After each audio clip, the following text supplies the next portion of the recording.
أعوذ بالله من الشيطان الرجيم بسم الله الرحمن الرحيم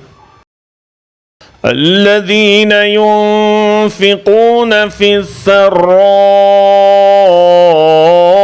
والضراء والكاظمين الغيظ والعافين عن الناس والله يحب المحسنين الذين ينفقون في السراء والضراء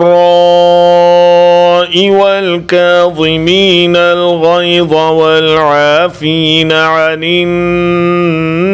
الناس والله يحب المحسنين। ये वो लोग हैं जो फ़राखी और तंगी दोनों हालतों में ख़र्च करते हैं और गुस्सा ज़ब्त करने वाले हैं और लोगों से उनकी गलतियों पर दरगुज़र करने वाले हैं और अल्लाह इहसान करने वालों से मुहब्बत फरमाता है।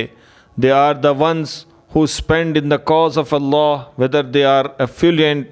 or indigent in both the conditions, sublimate their anger and tolerate the faults of the people, and Allah loves those who are benevolent.